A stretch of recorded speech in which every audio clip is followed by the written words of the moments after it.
Buenos días. Originalmente la invitación fue para informar de la convocatoria para la postulación de las 2 vacantes en el Comité Coordinador del Sistema Estatal Anticorrupción y de los aspirantes, así como del rechazo al punto de acuerdo que tú presentaste para retirar la candidatura del rector de la UADC, Salvador Hernández Vélez, por su filiación priista. Pero también hoy se publica una nota pues muy interesante en la que habla precisamente de este comunicado de la Alianza Anticorrupción, que engloba organismos de la sociedad civil, académicos y empresarios, donde muestra su desacuerdo con la selección de la nueva integrante Jafia Pacheco, quien en este comunicado dice: fue hasta el momento de la deliberación cuando el comisionado Carlos Alberto Arredondo Cibaja dio a conocer que el criterio de designación no obedecía al estricto apego de una cédula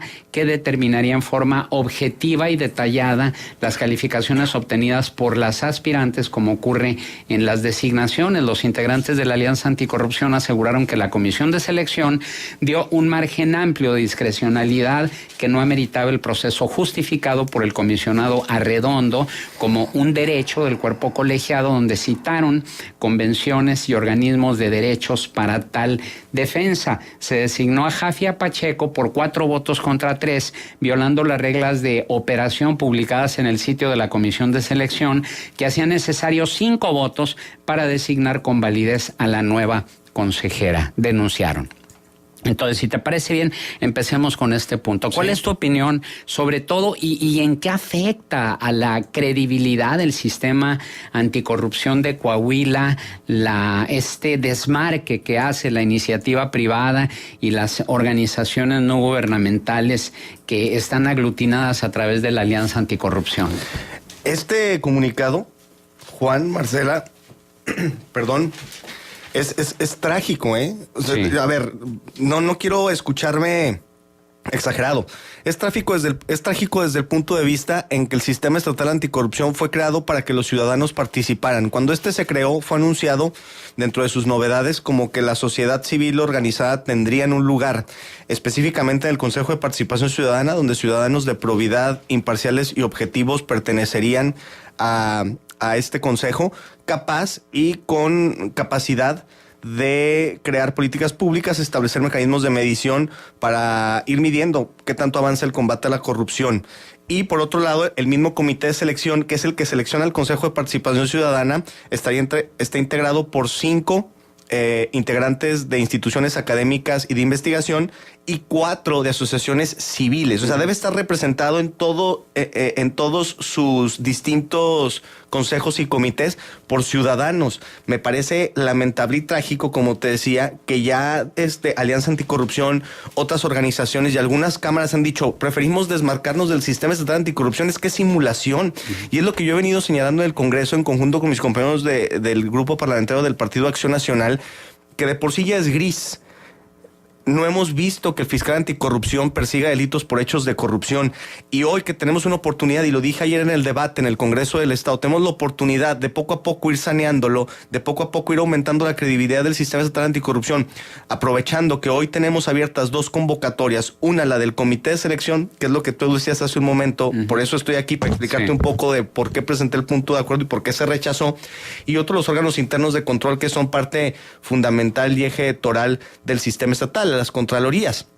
En el caso del Consejo de Participación Ciudadana generó mucha incertidumbre entre los distintos asociaciones civiles, alianzas anticorrupción. ¿Por qué? Pues porque las reglas lo decían, se ocupaban 5 votos para poder aprobar, en este caso a Jafia Pacheco. Pero lo más grave del asunto, ahí hay una omisión, pero antes de eso, el hecho de que Jafia llegara a la votación está precedido por otra omisión. ¿Cuál es esa omisión? Que Jafia era la que menor calificación tenía, es decir, la que menor cantidad de atributos. Fue la que pasó de panzazo, ¿no? Pasó de panzazo. Y eso pasó fuera de la norma porque se suponía que era una terna de 3 y quedó una terna de 4. No, y además preponderar entre los que tuvieran mayor capacidad, mayor un mejor currículum, como lo dice y lo establece la convocatoria y la propia ley, gente que se haya destacado por el combate a la corrupción, que tuviera experiencia al menos de 5 años en haber implementado políticas públicas o haberse desempeñado dentro de un cargo en el que tuviera como fin combatir la corrupción. No es el caso de Jafia. Jafia Pacheco trabajaba en el Poder Judicial. Sí, yo no sé cómo es posible que llegue a la terna, que era una terna de 3, ¿verdad? ¿Cómo es posible que llegue? Y cómo es posible que al no obtener los votos, la cantidad, hayan llegado al acuerdo de así dejarlo y no hacer una segunda vuelta, porque en ese caso debió de haberse hecho una segunda vuelta. Hay 2 omisiones en este proceso de selección del consejero de Participación Ciudadana.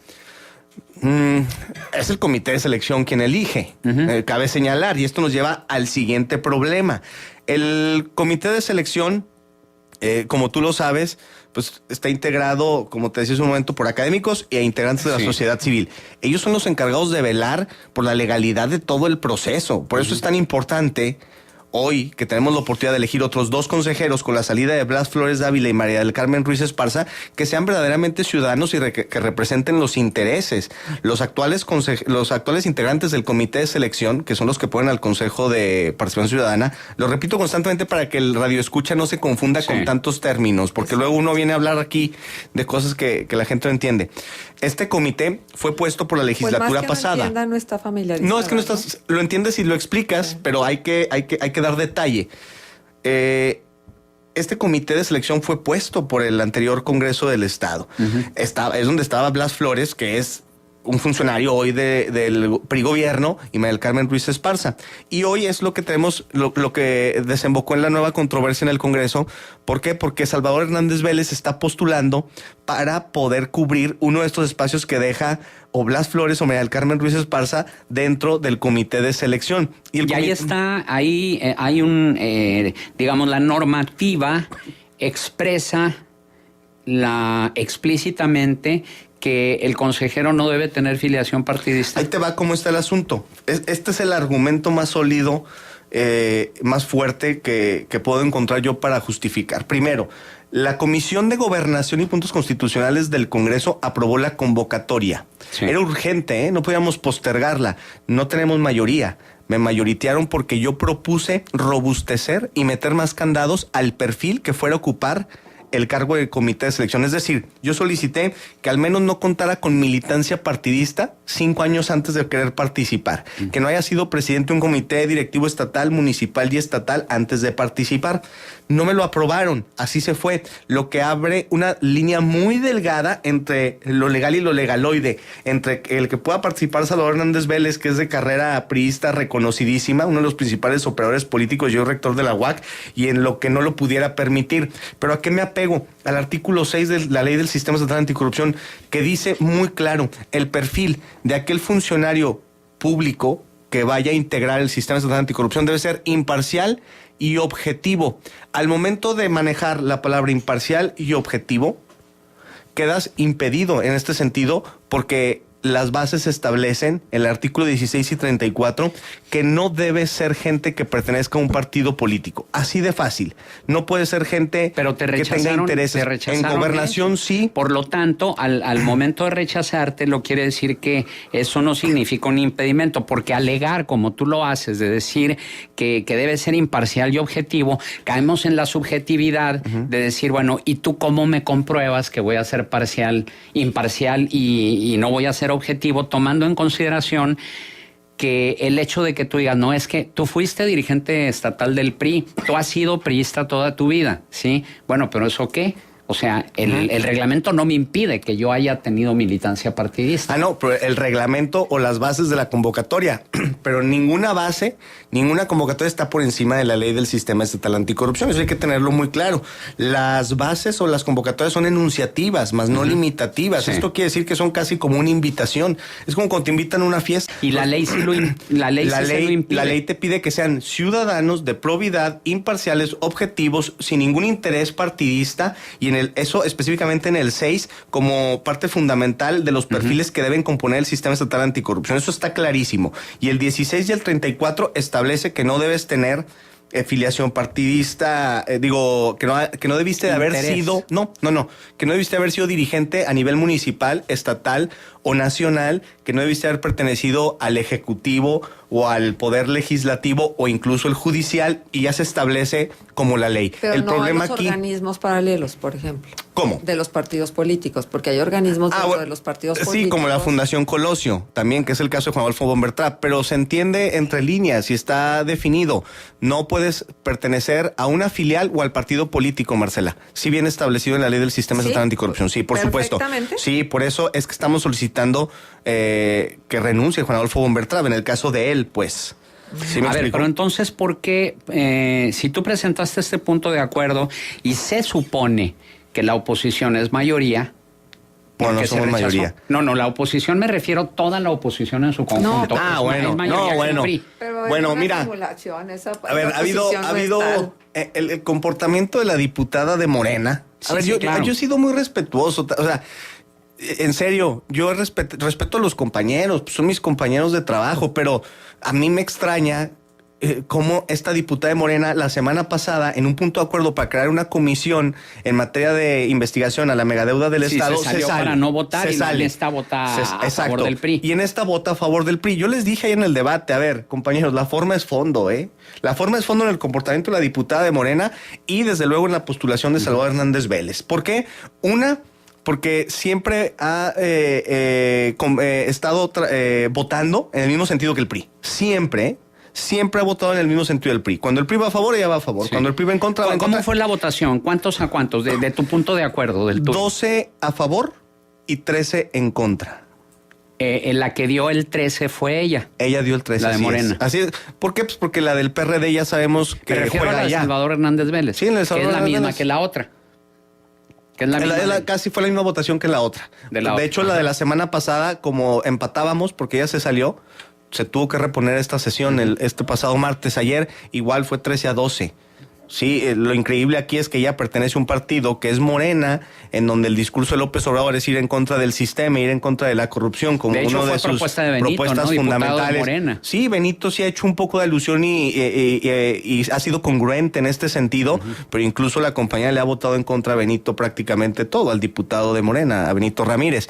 Entonces, esto sí ha venido a hacer daño en temas de transparencia, de combate a la corrupción, y a mí lo que sí te puedo decir, pues, es que era importante señalar el faul en cuanto a la postulación de Salvador Hernández Vélez, pero también debo decirlo, no va a pasar en el Congreso. Se ocupa las 2/3 partes y el consenso de esta mayoría de los diputados, de las 2/3 partes, para que él pueda llegar a ser integrante del comité de selección, y no lo vamos a permitir. No vamos a permitir que una persona de extracción priista, con intereses priistas, que hoy sí es rector de la UAC, eso es lo que lo podría hacer calificar, esa característica lo puede hacer calificar para integrar una silla en el comité de selección, pero pues también sabemos la historia de los rectores de la UAC. Ahí está Chema Frausto, exdiputado local del PRI, hoy es secretario general de gobierno. Ahí está el tema de Blas Flores, que fue rector de la UAC y hoy es secretario de finanzas, y aparte lo está haciendo muy mal, ha encubierto todo el tema de la megadeuda. Está casado prácticamente las rectorías de la UAC con la militancia priista, de hecho son operadores del PRI,